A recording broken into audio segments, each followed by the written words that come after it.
প্রবন্ধ সাহিত্য বিচারে মার্ক্সবাদ। নীরেন্দ্রনাথ রায়। মার্ক্সবাদের প্রথম প্রস্ফুট প্রকাশ কমিউনিস্ট পার্টির ঘোষণাপত্রে।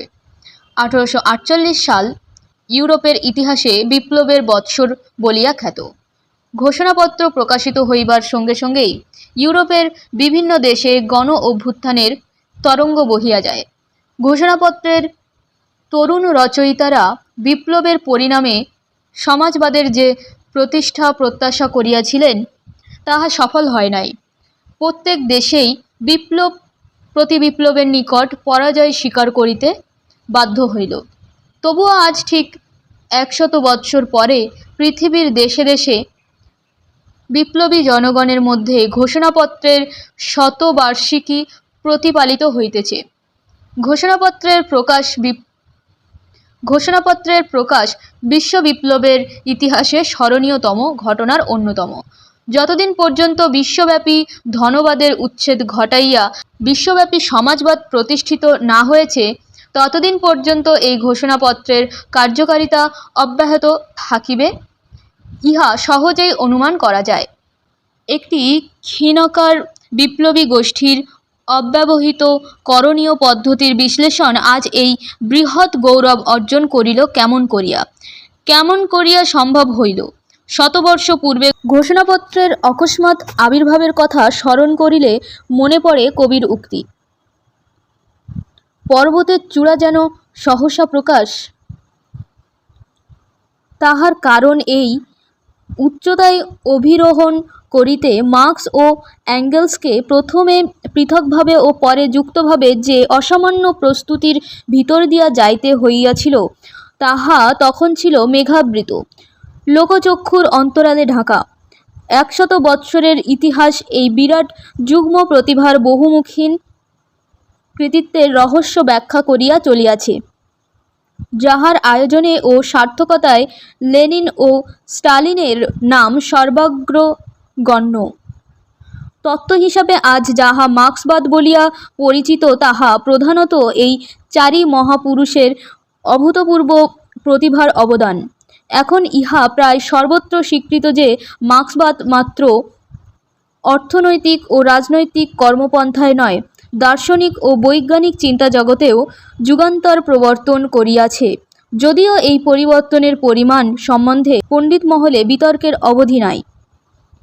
মার্ক্সবাদীর মতে দ্বান্দ্বিক বস্তুবাদ অর্থাৎ মার্ক্সবাদের দার্শনিক অভিধা একটি পরিপূর্ণ বিশ্ববিখ্যা। ইহাতে প্রাকৃতিক, সামাজিক ও মানসিক অভিব্যক্তির শতবিরোধহীন এবং পরীক্ষা নির্ভর বিবৃতি পাওয়া সম্ভব। ইহা হেগেলের বিশ্ববিখ্যা হইতে উদ্ভূত হইয়াও তাহার ঐকান্তিক নিরাকরণ।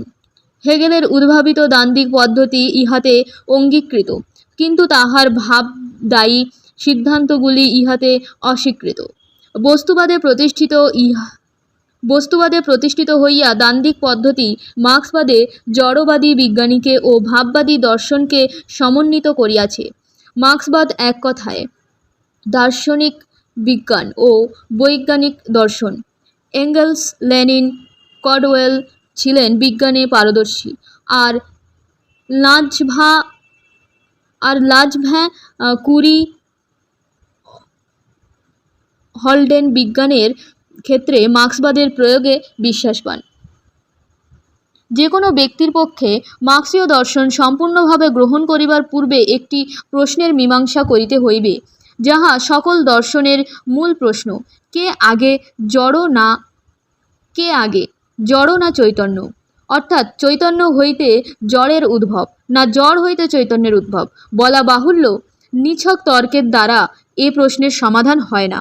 এই ধরনের তর্কযুদ্ধের একটি উপাদেয় বর্ণনা পাওয়া যায় আনাতোল ফ্রান্সের একটি উপন্যাসে। On Camp maintained that before there were apples there was the apple. That before there were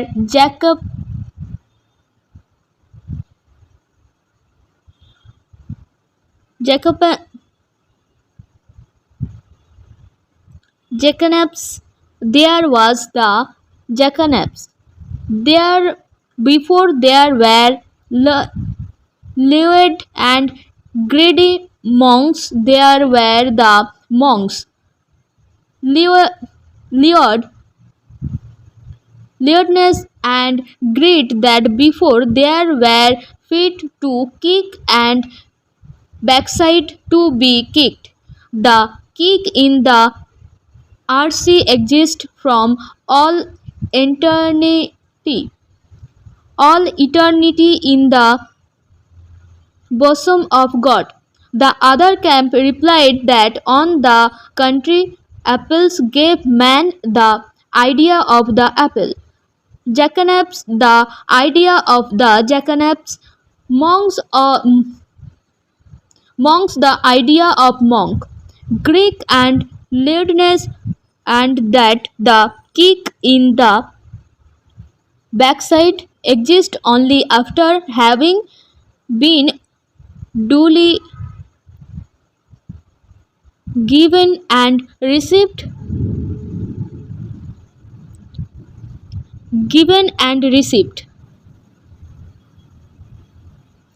The players grew hated and came to fisticuffs.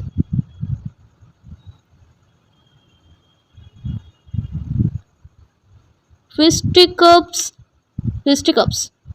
I was an adherent of the second party, which satisfied my reason better. Anatole ফ্রান্সের মতো মার্ক্সবাদীরা বাস্তব অভিজ্ঞতা ও প্রযুক্তি প্রয়োগের পক্ষ সমর্থন করে। এই প্রসঙ্গে মনে রাখিতে হইবে, দান্দিক বস্তুবাদ যান্ত্রিক জড়বাদ হইতে সম্পূর্ণ বিভিন্ন। যান্ত্রিক জড়বাদ জড় ও চেতনের পরস্পর প্রভাবশীলতা স্বীকার করে না ও তাহাতে বিবর্তনজনিত অভিব্যক্তির স্বীকৃতি নাই। দান্দিক বস্তুবাদে চৈতন্য জড় হইতে উদ্ভূত হইয়াও জড়ের উপর প্রতিঘাত ও তাহাকে পরিবর্তিত করিতে পারে। এই মতানুসারে জড়ের জড় প্রকৃতি সনাতন নয়, তাহারও বিবর্তন আছে। অ্যাটমেরও আছে ইতিহাস, সেই ইতিহাস অলৌকিক নয়, তাহাও বিবর্তন বিধির নিয়মাধীন। জড়েরও অন্তরে আছে দ্বন্দ্ব, যাহা তাহাকে নিয়ত ঠেলিতেছে পরিবর্তনের অভিমুখে। এই গতিশীলতা, নিয়মানুগ পরিবর্তনশীলতা, মার্ক্সবাদীর মতে ইহাই হইতেছে জগৎ ব্রহ্মাণ্ডের চরম সত্য। মানবের সামাজিক ইতিহাসও পরিবর্তনশীলতার সাক্ষ্য দেয়। মানুষ সামাজিক জীব, তাহাকে সমাজ বাঁধিতে হইয়াছে জীবিকা নির্বাহের তাড়নায়। জীবিকা নির্বাহের জন্য যন্ত্র ব্যবহারের প্রয়োজন। প্রকৃতিদত্ত আহার্য আহরণের পরিবর্তে মানুষ যেদিন যন্ত্র বা হাতিয়ারের সাহায্যে খাদ্য উৎপাদন করিতে শিখিল, সেদিন হইল পশুত্ব হইতে পৃথক মনুষ্যত্বের সূত্রপাত। যন্ত্রের সাহায্যে সে শিখিল প্রকৃতিকে নিয়ন্ত্রণ করিতে। প্রকৃতির সহিত এই সংগ্রামে সে শিখিল তাহার ইচ্ছার বাহিরে আছে প্রকৃতির নিজস্ব সত্তা। প্রকৃতিতে কেমন করিয়া ঘটনাদি ঘটে ও কেমন করিয়া তাহাদিগকে ঘটাইতে পারা যায়, ইহা লক্ষ্য করিতে করিতে সে চিনিতে শিখিল প্রাকৃতিক হেতুবিধির আত্মেতর অবশ্যম্ভাবিতা। ক্রমে সে শক্তি অর্জন করিল প্রাকৃতিক বিধিকে নিজের উদ্দেশ্য সাধনে প্রয়োগ করিবার।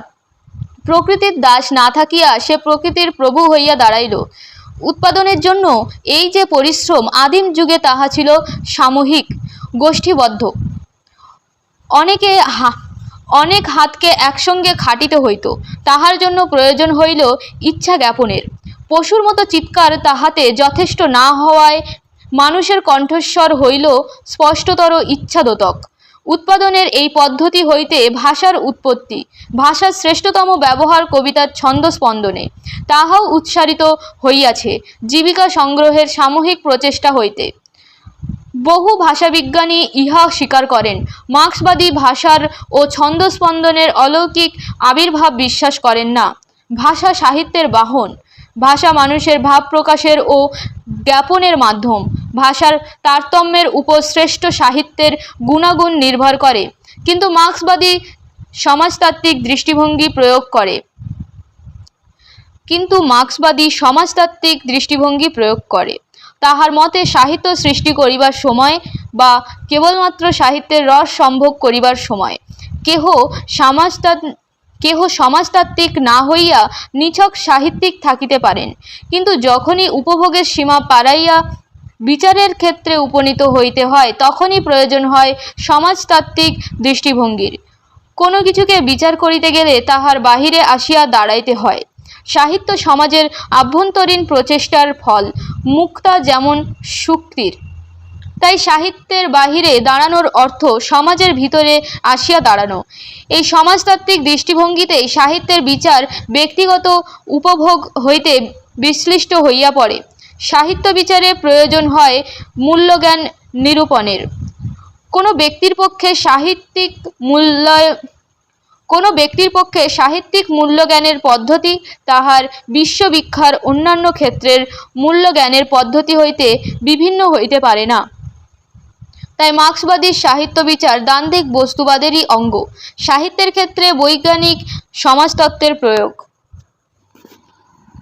সমাজের মানুষ স্থিতিশীল নয়, চলিষ্ণু। এই চলার মূলে আছে সমাজের অভ্যন্তরীণ দ্বন্দ্ব। বর্তমান কাল হইতে অতীতের যত দূর পর্যন্ত লিখিত ইতিহাস পাওয়া যায় তাহা শ্রেণী সংগ্রামের ইতিহাস। শ্রেণী সংগ্রামই মানব সমাজের গতিশীলতার প্রধান উৎপাদক। শ্রেণী সংগ্রাম নির্ভর করে জীবিকা নির্বাহের উপায়স্বরূপ উপাদান যন্ত্রাবলীর বিবর্তনের উপর। এগুলির উপর কাহার কি পরিমাণ কর্তৃত্ব তাহা দিয়াই শ্রেণী সম্বন্ধ নির্ধারিত হয়। আদিম গোষ্ঠী সমাজ প্রাগ ঐতিহাসিক যুগে ভাঙিয়া যাইবার পর হইতে দেখা যাইতেছে সমাজের একটি অংশের স্বল্প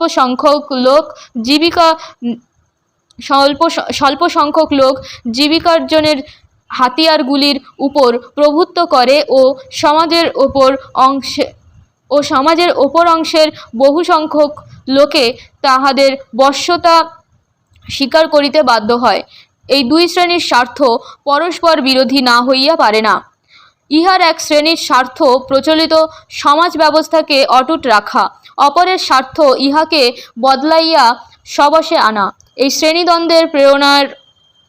শ্রেণীদ্বন্দ্বের প্রেরণায় মানব সমাজের ইতিহাসে নানা বিবর্তন ঘটিয়াছে।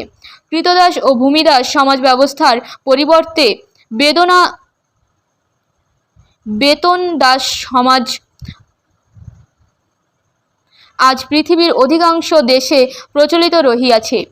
অবশ্য কয়েকটি দেশে সমাজবাদী সমাজেরও প্রতিষ্ঠা হইয়াছে। মার্ক্সবাদীর মতে যতদিন বিশ্বব্যাপী সাম্যবাদী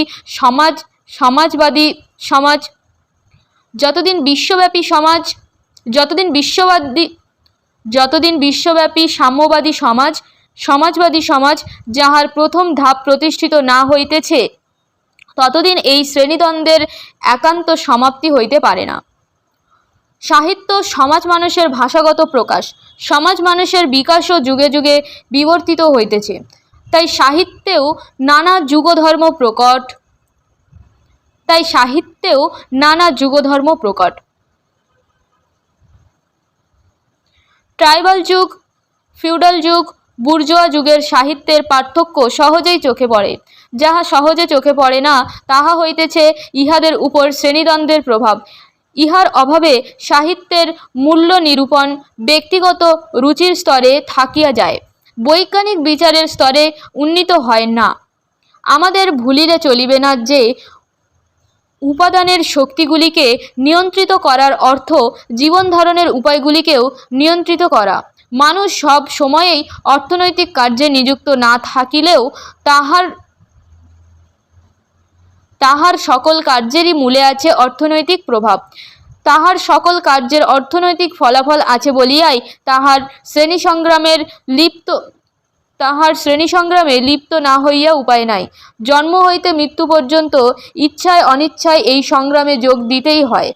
যেখানে সংগ্রাম চলিয়াছে ন্যায়ের সহিত অন্যায়ের, সত্যের সহিত মিথ্যার, অথবা বিশুদ্ধির সহিত বিভ্রান্তির, কোন সাহিত্যিক, শিল্পী, বৈজ্ঞানিক তাহাতে যোগ না দিয়া পারে?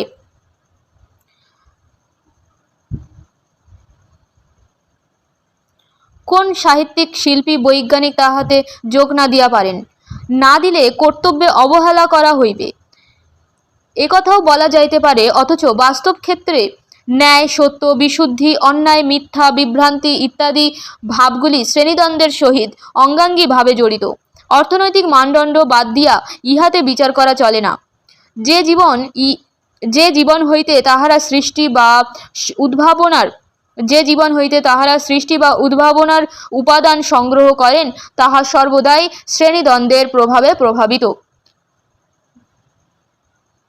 মানব সমাজ বিবর্তিত হইতেছে মানিয়া লইলেই প্রশ্ন জাগে, তাহা যে উন্নতির অভিমুখে যাইতেছে তাহার প্রমাণ কি? কোন নীতির মানদণ্ডে বিচার হইবে শ্রেণীহীন সমাজ শ্রেণীবিভক্ত সমাজের চেয়ে উন্নততর? উত্তরে বলা যায়, বিবর্তন ধারার সেই স্তরকে তাহার পূর্বগামী স্তর অপেক্ষা উন্নত বলা যায়, যাহা পূর্বতন স্তরের গুণকে অধিগত করিয়াও নূতন গুণের বিকাশ ঘটাইতে পারে। জীবিত প্রাণীর জৈবিক প্রক্রিয়া সম্যক বুঝিতে গেলে কেবল অ্যাটম বা ইলেকট্রনের জ্ঞানই যথেষ্ট নয়, অথচ জীবদেহের অস্তিত্বের জন্য ইহাদের পূর্বাস্তিত্ব অপরিহার্য। মানুষের অস্তিত্ব না থাকিলেও অ্যাটম ইলেকট্রন থাকিতে পারে, কিন্তু অ্যাটম ইলেকট্রন না থাকিলে মানুষের অস্তিত্ব সম্ভব হইত না। জীবদেহ জড় জগৎ হইতে উদ্ভূত হইয়াও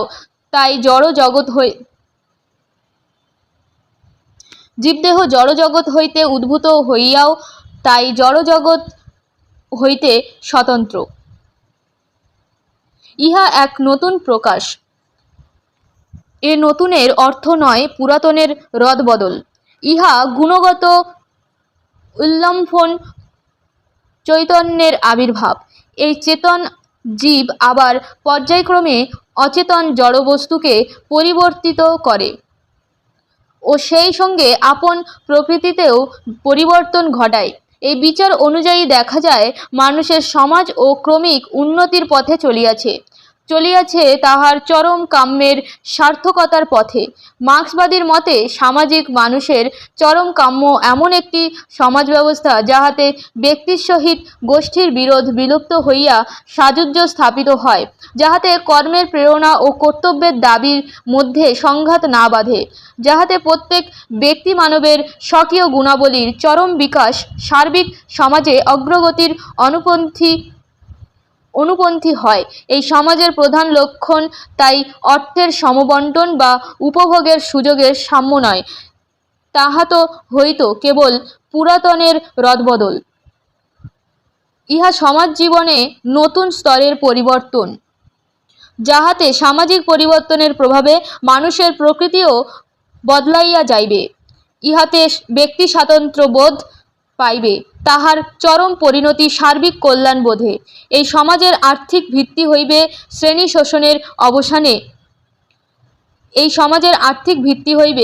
শোষণের অবসানে, কল্পনাতীত উৎপাদন প্রাচুর্যে, যাহার মূল মন্ত্র দাও নিজের যতটা শক্তি, নাও নিজের যতটা প্রয়োজন। এই কামনা প্রত্যেক মানুষের অন্তরে অনুসূপ্ত, অথচ ইহা ব্যর্থ হয় শ্রেণী সংগ্রামের প্রাদুর্ভাবে। যে সমাজ ব্যবস্থা যে পরিমাণে এই আদর্শের অনুকূল, সেই সমাজ ব্যবস্থাকে সেই পরিমাণে উন্নতিশীল বলা যায়। সর্বমানবের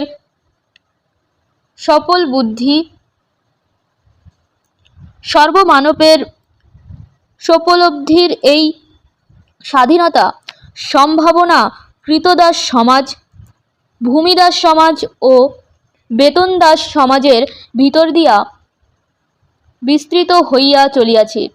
এই পথ অতিক্রম না করিয়া সাম্যবাদী সমাজ প্রতিষ্ঠা সম্ভব নয়। তাই সাম্যবাদী সমাজ প্রতিষ্ঠার সম্ভাবনার মানদণ্ডে মার্ক্সবাদী বিভিন্ন সমাজ ব্যবস্থার গুণাগুণ বিচার করে উন্নতি অবনতির পরিমাপ করে। পরলোক স্বর্গের কল্পনায় ইহলোকে ভগবৎ রাজত্বের কল্পনায়, যুগে যুগে ইউটোপিয়ার কল্পনায় এই কামনাই আত্মপ্রকাশ করিয়া আসিয়াছে। কিন্তু শ্রেণী বিভক্ত সমাজের বাস্তবতাকে স্বীকার করিয়াও কোনো পন্থায় সেই লক্ষ্যে পৌঁছানো যায়। কিন্তু শ্রেণীবিভক্ত সমাজের বাস্তবতাকে স্বীকার করিয়াও কোন পন্থায় সেই লক্ষ্যে পৌঁছানো যায়? স্বপ্নকে রূপায়িত করা যায় অভিজ্ঞতায়। তার রহস্য মার্ক্সবাদ খুঁজিয়া পাইয়াছে বলিয়াই আজ তাহার প্রভাব দেশে দেশে বিস্তৃত। সাম্যবাদী সমাজ আজ আর চিন্তা জগতের আকাশকুসুম নয়, কর্মজগতের স্থির লক্ষ্য। এই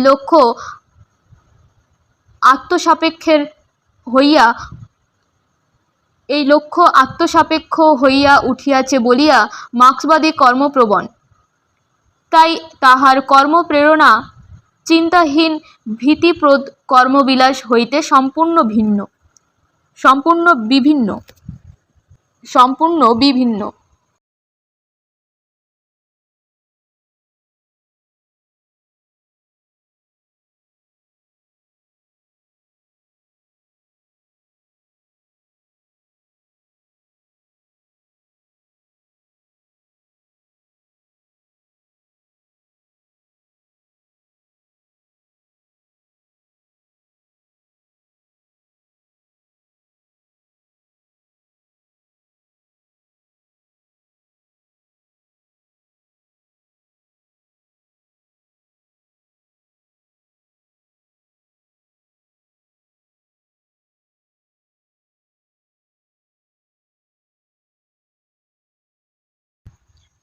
সামাজিক বিবর্তনের অমোঘ বিধানে যদি আজ সাম্যবাদী সমাজ প্রতিষ্ঠা অবধারিত হইয়া উঠিয়াছে, তাহা হইলে আবার মার্ক্সবাদী কর্মোন্মাদনার প্রয়োজন কোথায়?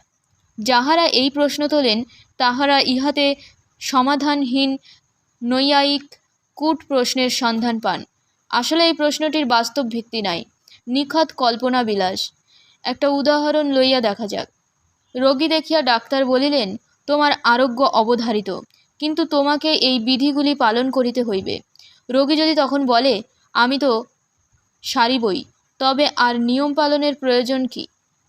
রোগী যদি তখন বলে, আমি তো সারিবই, তবে আর নিয়ম পালনের প্রয়োজন কি? তাহা হইলে ডাক্তার বলিবেন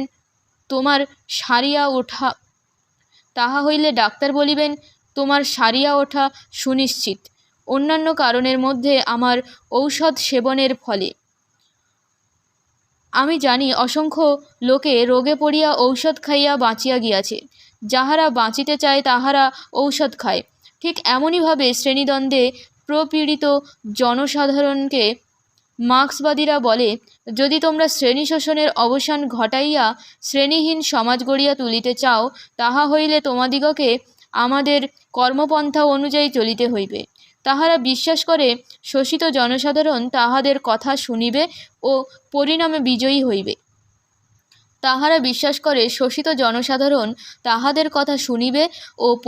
বিজয়ী হইবে। এ বিশ্বাস ত্যাগ করার সঙ্গত কারণ খুঁজিয়া পাওয়া যায় না। তবে যদি কোনো বিকৃত মস্তিষ্ক রোগীর মতো জনসাধারণ সামূহিক আত্মহত্যার জন্য প্রস্তুত হয়, তাহা হইলে অবশ্য ভিন্ন কথা। শ্রেণীহীন সমাজ প্রতিষ্ঠা বাচনিক প্রলাপ নয়। শ্রেণীহীন সমাজ প্রতিষ্ঠা বাচনিক প্রলাপ নয়। শাসক শ্রেণী তাহাদের হস্তগত প্রভূত শোষণ শক্তি বিনা সংগ্রামে হস্তান্তর করে না। এই সংগ্রামের জন্য অপরিহার্য সংঘবদ্ধ কৃতসংকল্প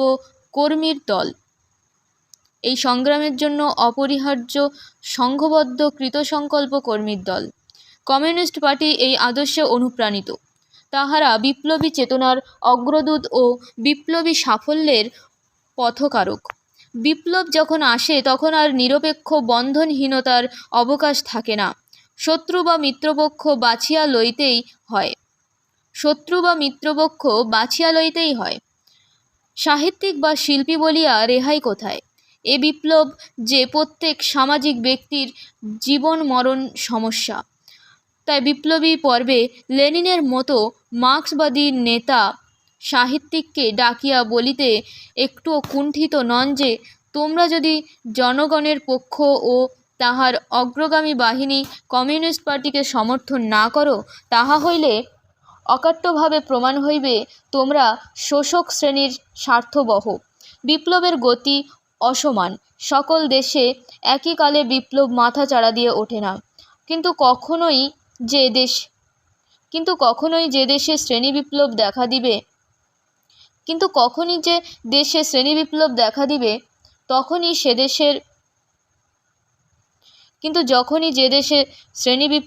দিবে যখনই সে দেশের মার্ক্সবাদী বিপ্লবী নেতা লেনিনের অনুশাসনকে কর্মপন্থার সঠিক নির্ধারক বলিয়া মানিয়া লইতে দ্বিধা করিবে না। সাহিত্যিকের প্রতি মার্ক্সবাদীর এ অনুশাসন উদ্ভট কিছু নয়। সাহিত্য সৃষ্টির সামাজিক প্রভাব চিরদিনই স্বীকৃত। তাই পরম সাহিত্যরসিক হইয়াও প্লেটো তাহার আদর্শ সমাজ হইতে কবিকে সাগ্রহে বিতাড়িত করিয়াছেন। নহিলে যে তাহারা তাহার শাশ্বত সমাজে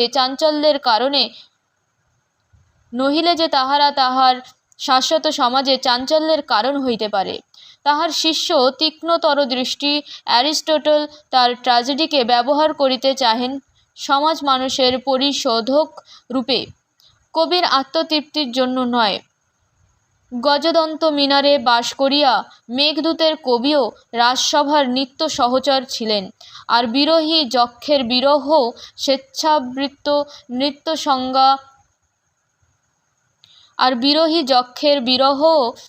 স্বেচ্ছাবৃত্ত নিঃসঙ্গতা নহে। আমরা বড় সহজে ভুলিয়া যাই যে তাহার সুদীর্ঘ বিলাপ প্রিয়া বিচ্ছেদের প্রকাশ ততটা নয় যতটা সাধিকার প্রমত্ত সামান্য অনবধানের ত্রুটিতে সুখের স্বর্গ অলকা হইতে নির্বাসনের জন্য প্রভুশক্তির বিরুদ্ধে করুণ অভিযোগ। প্রভুশক্তিকে উচ্ছেদ করার সম্ভাবনা তখন দেখা দেয় নাই, প্রতিবাদ করার সামর্থ্যও তখন জাগে নাই। তাই পরোক্ষ অভিযোগ করিয়াই যক্ষকে ক্ষান্ত থাকিতে হয়। তবুও যে মেঘদূত আজও আমাদের মনকে নাড়া দেয়, তাহার কারণ রামগিরি প্রবাসী যক্ষের মতো আমরাও আমাদের কামনার স্বর্গ হইতে বঞ্চিত, নিজেদের ব্যক্তিগত ত্রুটি বিচ্যুতিতে ততটা নয় যতটা বর্তমান নৈর্ব্যক্তিক প্রভুশক্তির প্রবল প্রতাপে। অতীতের ব্যর্থতার সুর বর্তমানের ব্যর্থতার তন্ত্রীতে অনুরণন জাগাইয়া তোলে। রাজসভার আড়ম্বরের মধ্যে থাকিয়াও জনগণের ব্যর্থতাকে বিস্মৃত হন নাই বলিয়াই কালিদাস মহাকবি। সাহিত্যিকের নিকট মার্ক্সবাদীর দাবি তাই কমিউনিস্ট পার্টির কর্মপন্থার প্রচার নয়, তাহার বিশিষ্ট উৎকর্ষ সম্বন্ধে অবহিত থাকা। তাহার মতে শ্রেষ্ঠ সাহিত্য চিরদিন জনবিপ্লবের সমর্থক। জনগণের জীবনকে, তাহার আশা আকাঙ্ক্ষা, তাহার হর্ষশোক, তাহার সাফল্য ব্যর্থতা প্রভৃতিকে উপেক্ষা করিয়া শ্রেষ্ঠ সাহিত্য রচিত হইতে পারে না। লেনিনের মতে আর্ট হইতেছে আত্মেতর বাস্তবের প্রতিফলন। সাহিত্যিকের মানস মুকুরের মতো সামাজিক বাস্তবকে প্রতিফলিত করে। নাটকের বৃত্তি সম্বন্ধে হ্যামলেটের উক্তির সহিত এ মতের আশ্চর্যরকম মিল আছে। এই প্রতিফলনে, এই অনুচিত্রণে যে সাহিত্যিকের মন যে পরিমাণ প্রকাশধর্মী, তিনি সেই পরিমাণে বড় সাহিত্যিক। কোন শ্রেণীতে তাহার জন্ম ইহাই বড় কথা নয়, আসল কথা সামাজিক বাস্তবকে তিনি কি পরিমাণে যথাযথ রূপ দিতে পারিয়াছেন। তাহার ব্যক্তিগত ও শ্রেণীগত স্বার্থ দিয়া তাহাকে বিকৃত করে নাই। এই মাপকাঠির ব্যবহারে সাহিত্যের উৎকর্ষ বিচার অনেকখানি আত্মনিরপেক্ষ হইয়া পড়ে। আপরুচিত্বের পরিধি সংকুচিত হইয়া আসে। মনে রাখিতে হইবে যে প্রতিফলনের কথা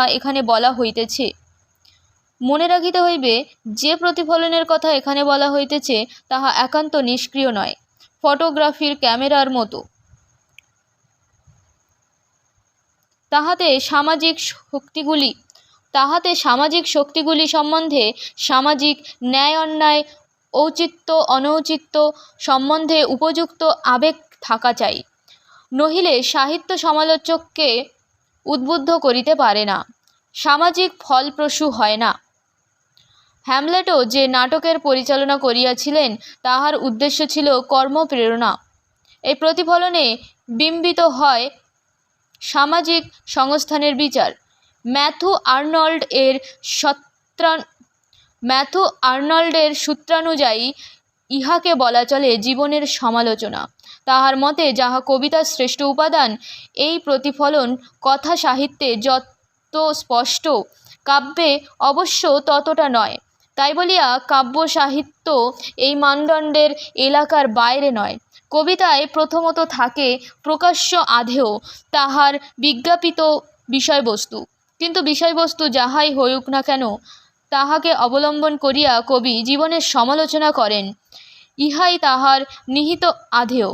যে কবিতার বিষয়বস্তু দেখিতে বিরাট কিন্তু তাহাতে নিহিত আধেয় অতি সাধারণ, তাহা উচ্চ শ্রেণীর সাহিত্য হইতে পারে না।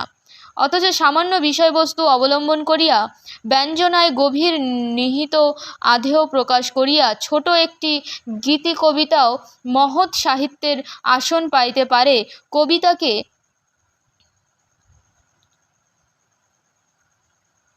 অথচ সামান্য বিষয়বস্তু অবলম্বন করিয়া ব্যঞ্জনায় গভীর নিহিত আধেয় প্রকাশ করিয়া ছোট একটি গীতি কবিতাও মহৎ সাহিত্যের আসন পাইতে পারে। কবিতাকে বিশেষ করিয়া গীতি কবিতাকে এই দিক দিয়া স্বপ্নের সহিত তুলিত করা যায়। স্বপ্নের বাহ্য বিষয়বস্তুর সহিত তাহার নিহিত অর্থের প্রচুর ব্যবধান, তা সত্ত্বেও স্বপ্নের প্রকৃত অর্থ নিষ্কাশন করা সম্ভব।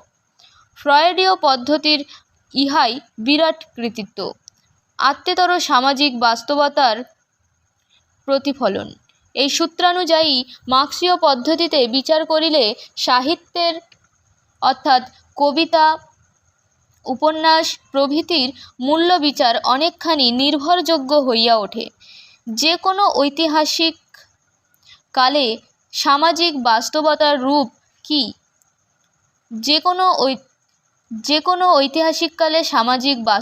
রূপ কী? শ্রেণীদ্বন্দ্বের ভিত্তিতে তাহা নির্ধারণ করা আজ আর কোন বিশেষ কাব্যে তাহা কিভাবে প্রতিফলিত হইয়াছে তাহার বিচারেও একান্ত আত্মমুখীন হইবার প্রয়োজন নাই। এই পদ্ধতিতে যে সমস্ত মতভেদের চূড়ান্ত নিষ্পত্তি হইয়া যাইবে তাহা দাবি করা হইতেছে না। বলা হইতেছে এই পথে সাহিত্য আলোচনা সমালোচকের আপ্তবাক্য না হইয়া বিজ্ঞানপন্থী হইয়া উঠিবে।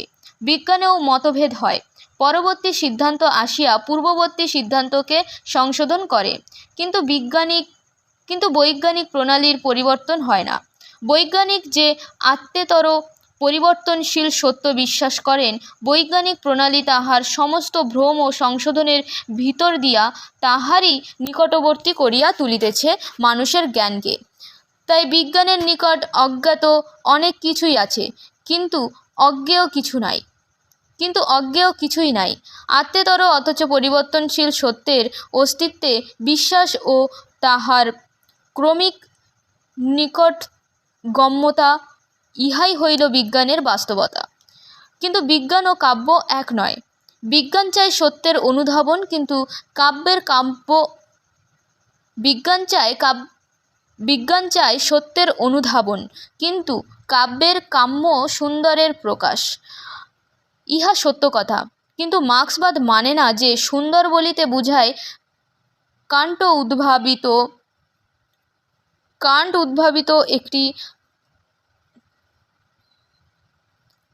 উদ্ভাবিত একটি আত্মিক প্রত্যয়। আত্মেতর বাস্তবতায় যাহার মূল প্রথিত নাই, মার্ক্সবাদ ইহাও মানে না যে সুন্দরের সহিত মননের কোনো সম্বন্ধ নাই। সুন্দর কেবলই বস্তুনিষ্ঠ, মানবের কর্মকুশলতার কোনো ঐতিহাসিক প্রভাব যাহার উপর পড়ে নাই এবং যাহা মানুষের সংবেদনের ও অনুভূতির অতীত। প্রকৃতি ও প্রাকৃতিক ঘটনাবলী সুন্দর হইতে পারে, নাও হইতে পারে। মানুষের মনে সৌন্দর্য অনুভূতির বিকাশ হয় ঐতিহাসিক ঘটনাবলীর প্রভাবে, উৎপাদন পদ্ধতির বিবর্তনের সঙ্গে সঙ্গে। আমরা যে পরিমাণে প্রকৃতির উপর প্রভুত্ব স্থাপন করিতে পারিয়াছি, সেই অনুসারে আমাদের সৌন্দর্যবোধও বিবর্তিত হইয়াছে। পর্বতমালাকে মানুষ যখন অধিকার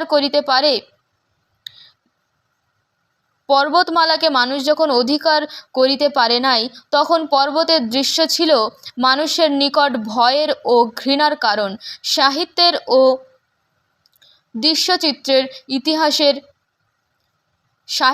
ও দৃশ্যচিত্রের ইতিহাসে ইহার প্রমাণ পাওয়া যায়। উৎপাদন পদ্ধতির বিকাশ ও সেই সঙ্গে সামাজিক জীবনের বিকাশ, ইহারই ফলে মানুষ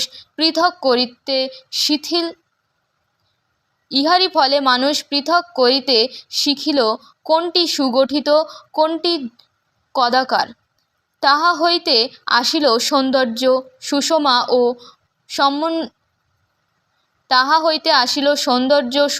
ও সমন্বয়ের বোধ। এক্ষেত্রেও মার্ক্সের প্রতিজ্ঞা প্রযোজ্য যে মানুষ বাহ্য প্রকৃতিকে পরিবর্তিত করিতে গিয়া নিজের প্রকৃতিকেও বদলাইতেছে। এক্ষেত্রেও মার্ক্সের প্রতিজ্ঞা প্রযোজ্য যে মানুষ বাহ্য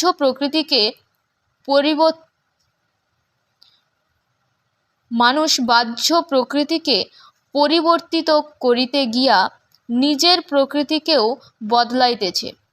দেখা যাইতেছে যে সুন্দর ও কুৎসিত এই বোধ শুধু চোখ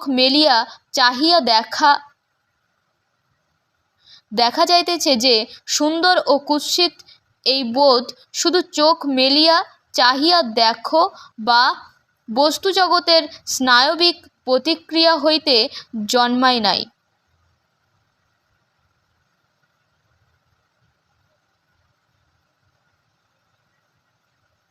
তাহার জন্য প্রয়োজন হইয়াছে যুগ যুগান্তের কর্মশীলতা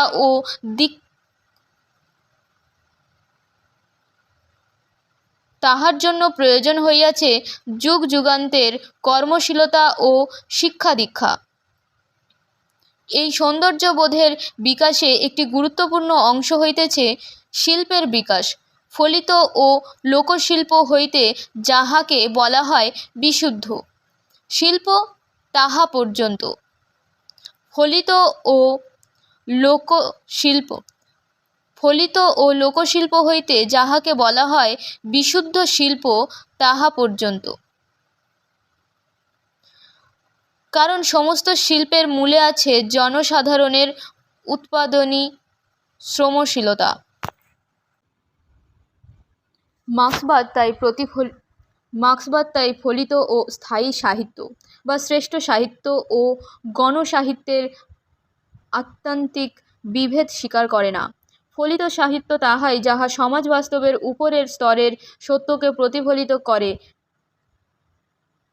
ফলিত সাহিত্য তাহাই যাহা সমাজ বাস্তবের উপরের স্তরের সত্যকে প্রতিফলিত করে। ফলিত সাহিত্য তাহাই যাহা সমাজ বাস্তবের উপরের স্তরের সত্যকে প্রতিফলিত করে বলিয়া মাত্র সাময়িক আনন্দ দিতে পারে, গভীরভাবে নাড়া দিতে পারে না। সাহিত্যের প্রধান বৃত্তি শিক্ষা দেওয়া, আনন্দ দেওয়া, নাড়া দিতে পারা, বিচলিত করিতে পারা, ইহাই মহৎ সাহিত্যের লক্ষণ। সমাজ মানবের অন্তরে আছে যে গভীর দ্বন্দ্ব, যাহা বাস্তব জগতের শ্রেণীদ্বন্দ্বের ফল, তাহাকে যিনি রূপায়িত করিতে পারেন, তিনিই পারেন শ্রেষ্ঠ সাহিত্য, মহৎ সাহিত্য, স্থায়ী সাহিত্য সৃষ্টি করিতে। সে রূপায়ণ অবশ্য কাব্যরীতি সম্মত হইতে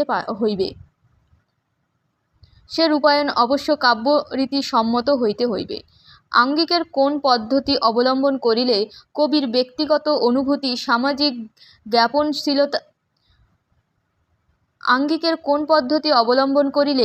ব্যক্তিগত অনুভূতি সামাজিক জ্ঞাপনশীলতা অর্জন করে, যাহা ছিল একের তাহা হইয়া ওঠে সাধারণের। তাহার নির্বাচনে অথবা উদ্ভাবনে কবির ব্যক্তিগত প্রতিভার পরিচয়। সাহিত্যের ইতিহাসে যে কোনো যুগে শ্রেষ্ঠ কবির আবির্ভাব হয় না। তাহারা আসেন সেই সব যুগে যখন সমাজ বিন্যাসে এক স্তর ভাঙিয়া গিয়া অন্য স্তর উদ্ভবের সম্ভাবনা দেখা গিয়াছে। তখনকার শ্রেণীদ্বন্দ্বের ফলে সমাজ জীবনের গূঢ়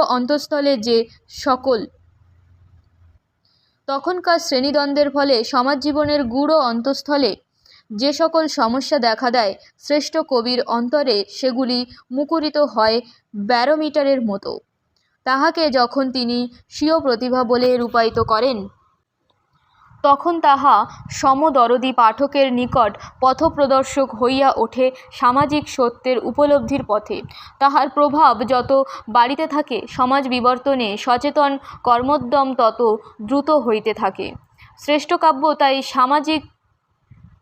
কাব্য তাই সমাজ বিপ্লবের শক্তিমান সহায়ক, ও শ্রেষ্ঠ কবি বিপ্লবী চেতনার জনক বলিয়া জনসাধারণের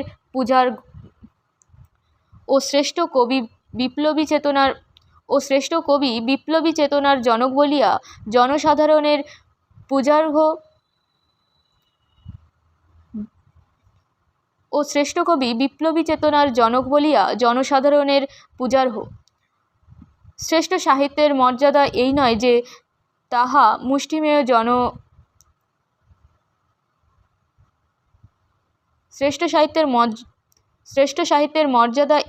যে তাহা মুষ্টিমেয় জনকয়েকের মাত্র বোধগম্য হইবে।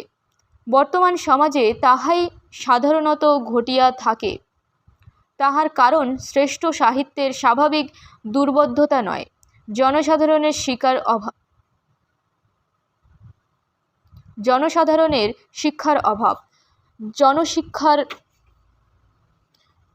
জনশিক্ষার মান যতই উন্নত হইবে,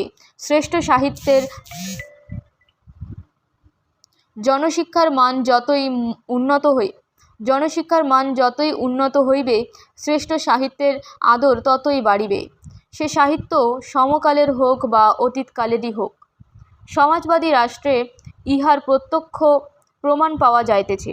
এখন স্পষ্ট করিয়া জানা দরকার, সমাজবাদী সংস্কৃতি বলিতে কি বোঝায়।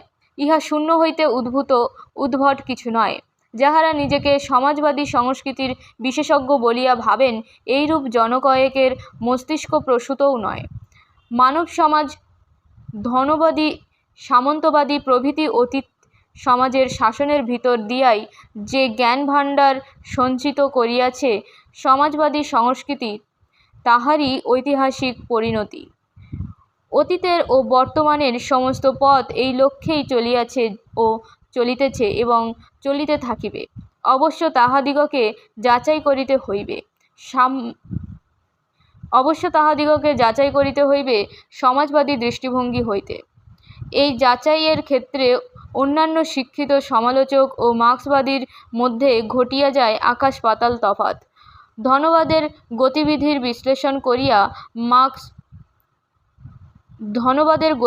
বিশ্লেষণ করিয়া মার্ক্স দেখাইয়াছিলেন কিভাবে অতীতের সমাজব্যবস্থা অনিবার্য গতিতে ধনবাদ প্রতিষ্ঠার অভিমুখে অগ্রসর হইয়াছে। আর ধনবাদের প্রগতির যুগে বাস করিয়াও তাহার জ্ঞাননেত্রে উদ্ভাসিত হইয়াছিল সেই বিরামহীন বিবর্তন ধারা, যাহা ধনবাদেরও অবসান ঘটাইয়া সমাজবাদের প্রতিষ্ঠা করিবে। শুধু শ্রেণীদ্বন্দ্ব মানিলেই মার্ক্সবাদী হওয়া যায় না, কারণ শ্রেণীদ্বন্দ্বের স্বীকৃতি মার্ক্সের পূর্বেই হইয়াছিল। মার্ক্সবাদের বিশিষ্ট লক্ষণ শ্রমিক শ্রেণীর একাধিপত্যের স্বীকৃতি, যাহাই কেবল শ্রেণীদ্বন্দ্বের উচ্ছেদ করিয়া সমাজবাদী সমাজ প্রতিষ্ঠা করিতে পারে। এই সূত্রের উপর নির্ভর করিয়াই লেনিন রুশ বিপ্লবকে সমাজবাদী সাফল্য দিতে পারিয়াছেন। দ্বিতীয় বিশ্বযুদ্ধে বিশ্বগ্রাসী ফ্যাসিস্টবাদের পরাজয়ের ফলে এই একাধিপত্যের রূপান্তর ঘটিয়াছে। এখানকার একাধিপত্য শ্রমিক, কৃষক ও বুদ্ধিজীবী মধ্যবিত্তের সম্মিলিত একাধিপত্য। প্রত্যেক ধনবাদী দেশে ইহারাই হইতেছে সবচেয়ে বিপ্লবী, সবচেয়ে অগ্রসর শ্রেণী। সকল রকম সামাজিক অসাম্য ও অত্যাচারের বিরুদ্ধে সংগ্রাম করিতে ইহারাই আজ অগ্রণী। ইহারাই আজ সমাজ বিপ্লবের পতাকা বাহক। এই পরিস্থিতি সম্ভব হইয়াছে অতীতের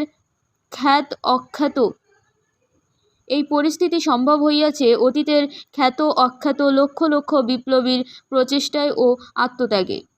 যে কোনো ব্যক্তি যে কোনো যুগের সামাজিক অন্যায় ও অত্যাচারের সকল রকম প্রকাশকে ঘৃণা করিতে সমর্থ হইয়াছেন। তিনি তখন তাহার বিশেষ সামাজিক ব্যবস্থায় বিপ্লবী শ্রেণীর প্রতিনিধি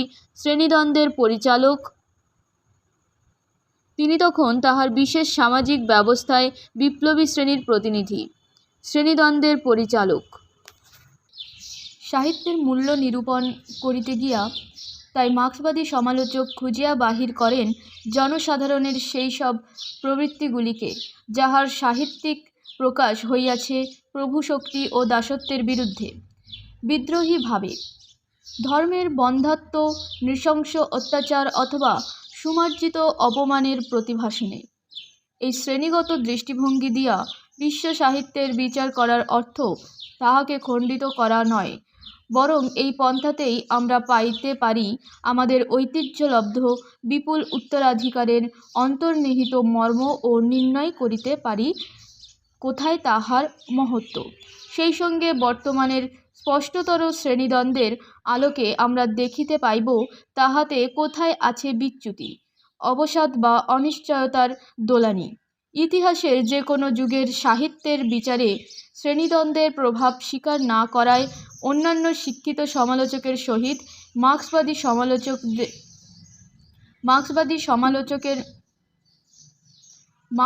সমালোচকের মতভেদ অনিবার্য।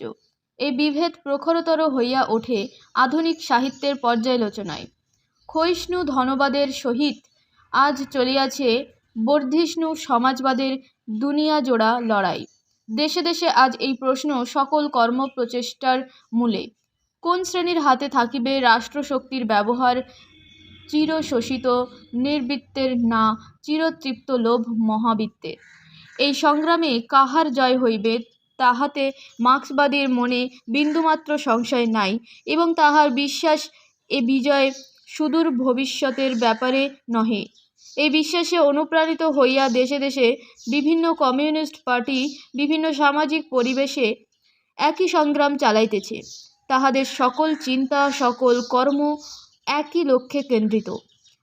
তাই তাহারা পাইতেছে বিশ্বব্যাপী শোষিত জনসাধারণের উত্তরোত্তর বিবর্ধমান সমর্থন। তাহাতে শক্তির তারতম্য অনুসারে বিভিন্ন দেশের সংস্কৃতিরও রূপান্তর ঘটিতেছে। তাহারাই সংস্কৃতিকে সমৃদ্ধতর করিতেছে জাতীয় আধারে সমাজবাদী আধেয়ের পরিবর্তনে। যে দেশে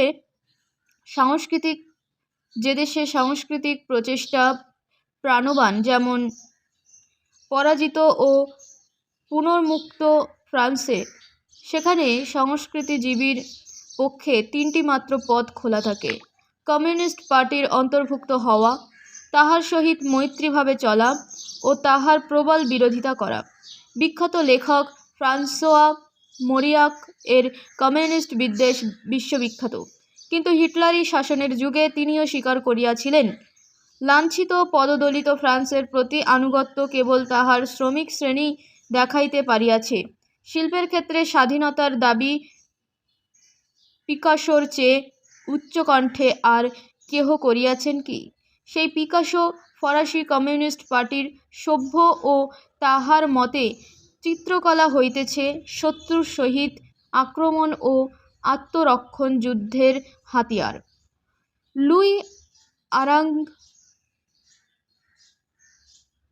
লুই আরাগঁ বিপ্লবের পূর্বযুগে ছিলেন আত্মকেন্দ্রিক সুররিয়ালিস্ট কবি।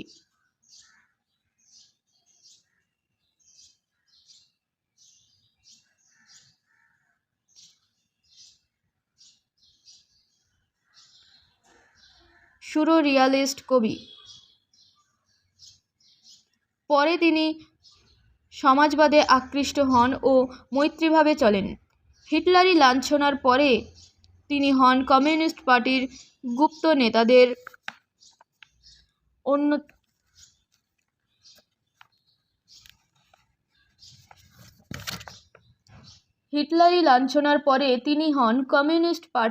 গুপ্ত নেতাদের অন্যতম। কবিতার ক্ষেত্রে আজ তিনি ফরাসি দেশে সবচেয়ে আঙ্গিক কুশলী ও সবচেয়ে জনপ্রিয় কবি। ইহা আপতিক ব্যাপার নহে।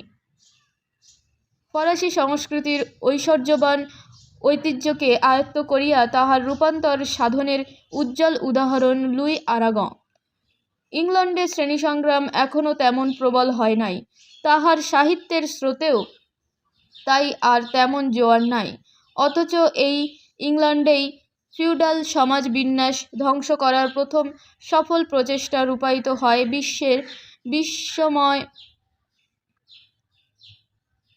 অথচ এই ইংল্যান্ডেই ফিউডাল সমাজ বিন্যাস ধ্বংস করার প্রথম সফল প্রচেষ্টা রূপায়িত হয় বিস্ময় এলিজাবেথীয় সাহিত্যে।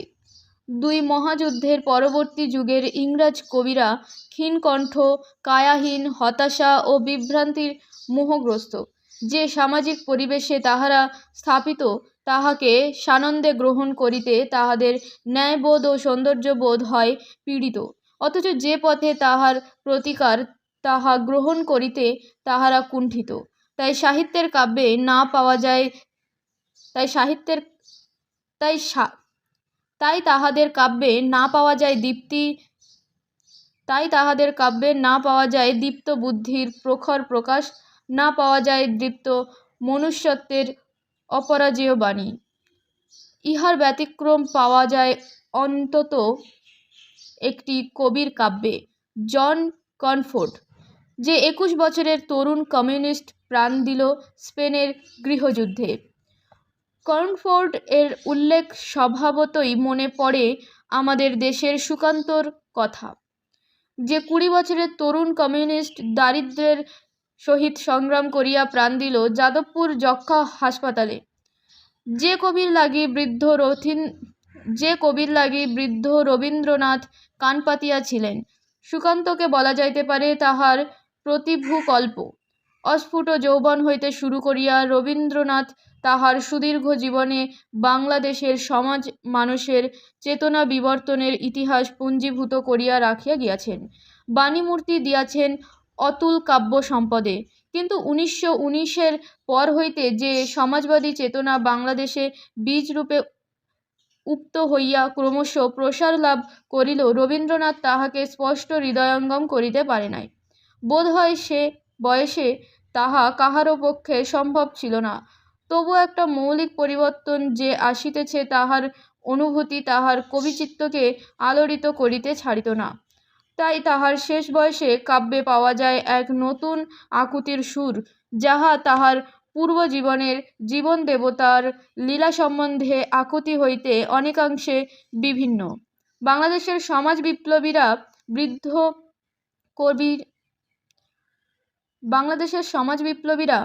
বৃদ্ধ কবির এই সংবেদনশীলতাকে শ্রদ্ধা করে, যেমন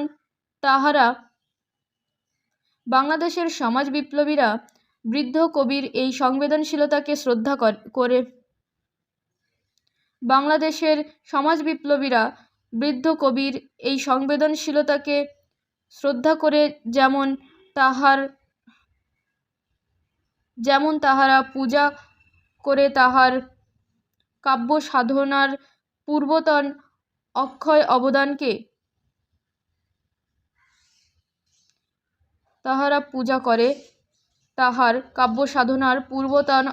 অবদানকে।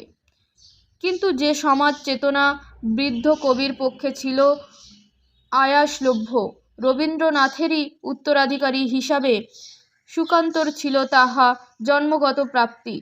ইহাতে বলা হয় না সুকান্ত রবীন্দ্রনাথের সমতুল্য কবি, বলা হয় রবীন্দ্র যুগের পর বাংলা কাব্য যখন মোড় ঘুরিতেছিল, তখন সুকান্তর কবিতা তাহার দিক নির্ণায়ক।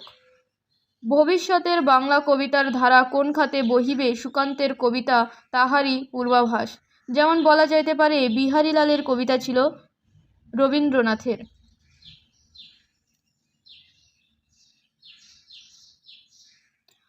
হয়তো এ প্রাক উক্তি হঠকারিতা নয় যে ভবিষ্যতের যুগভাস্কর ইংরাজ কবি কনফোর্ডকে ও বাংলার কবি সুকান্তকে আপন আপন মহিমায় প্রতিষ্ঠিত হইবার সময়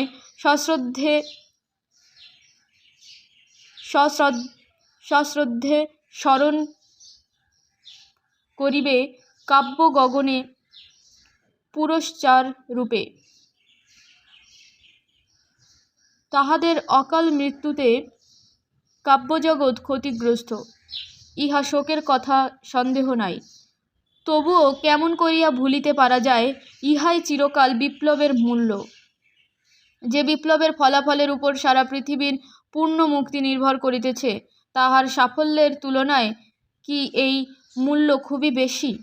এই সংগ্রামের উপর সমগ্র পৃথিবীর মুক্তি নির্ভর করিতেছে, এবং এতটুকু নিরপরাধ রক্তক্ষয় না করিয়া কি এত বড় পুরস্কার লাভ করা যায়?